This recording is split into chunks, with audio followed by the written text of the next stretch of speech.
video gets an intro. But we're back, and you can see right here my opponent. I don't know if he took the bait, but he wasted an air unit and took care of this insurgency unit. So that insurgency unit is back on the board for next turn's placement. Well, he did waste a good unit, so it fulfilled its need. Now, if it fulfilled it enough, we will see. I did have to waste an insurgency command point for that, and I don't get that back, so that'll be a negative for me. But yeah, he wasted one of his units like we wanted. Now it is my turn, and it's the combat phase. We're going to have combats here, here, and here. Now I launched my Hindy from our little entrenchment headquarters spot. Luckily 5 hexes, 1, 2, 3, 4, 5, just barely made it, but he's there for combat support mission.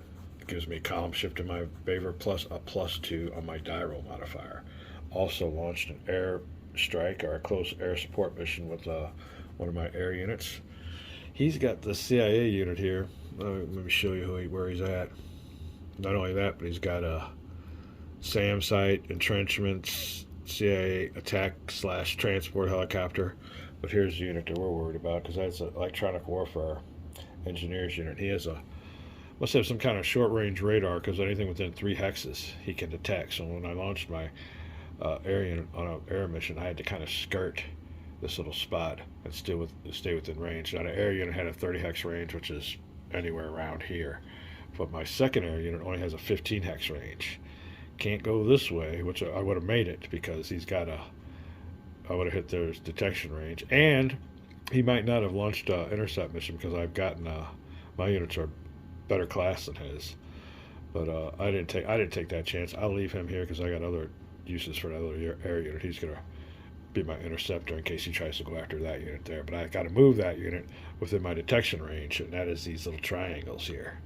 That's my radar range. So I got to move that unit there, because he goes after this sucker every time. It's a valuable target. So I'll go ahead and transfer him into Nicaragua right here, and that'll be well within my range. So when he hits that spot, I'll detect, launch, and intercept, and hopefully shoot down whatever he's got going after. That's all part of another plan.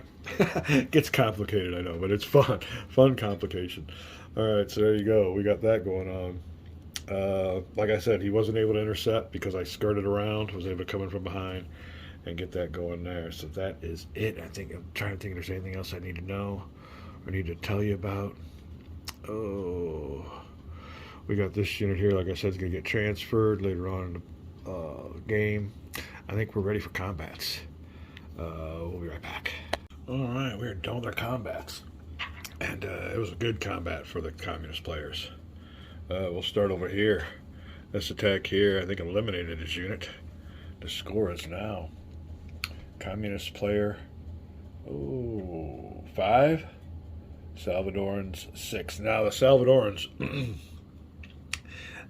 gained a victory point for their insurgency units that they're eliminating via aerial counterinsurgency. I forgot to give them that point, but they were formed and ready to go, and then his units came in, his air units came in and eliminated him. So he gets victories for that. He's done that twice, so we had to bump him up 2 more times. So the score is now 6-5. But the reason I got my victory points is because I've eliminated 2 units in these combats.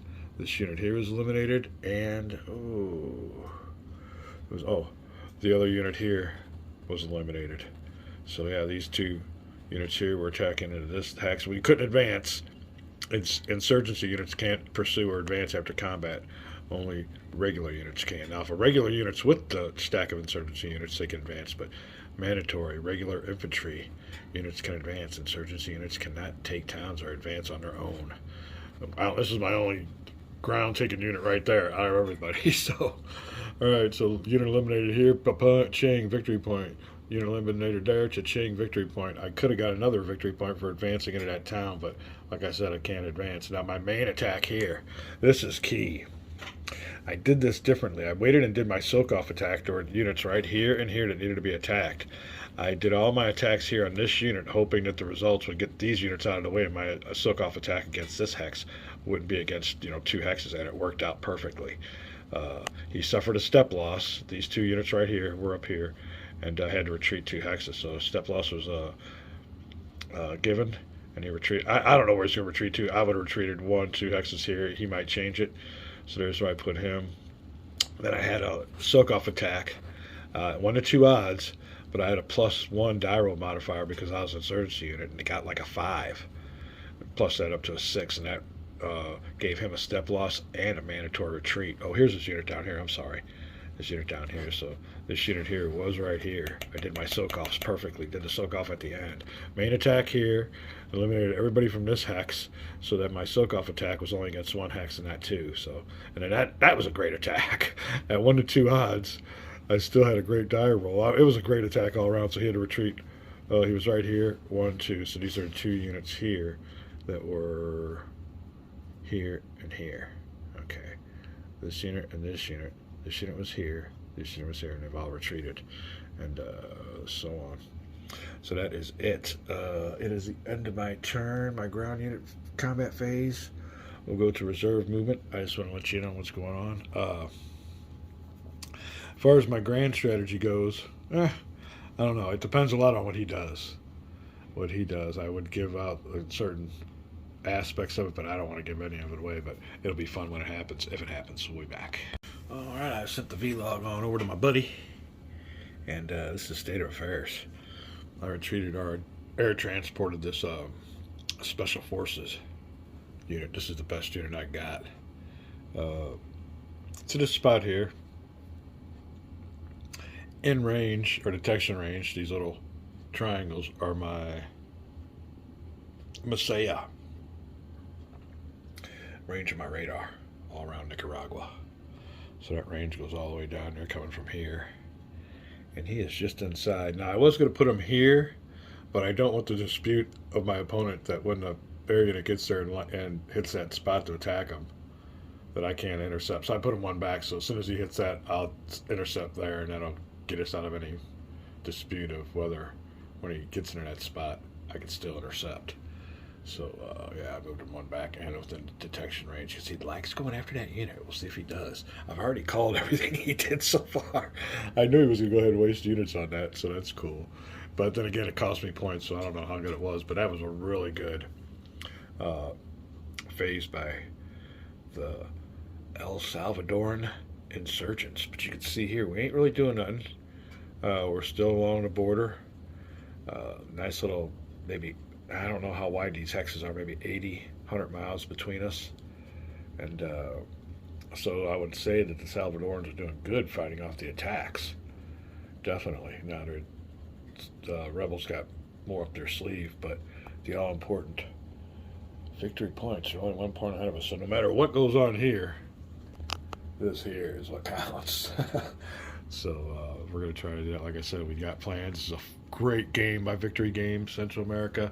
Not that complicated. I don't know what the box says it is, but I'm saying medium, maybe. Oh,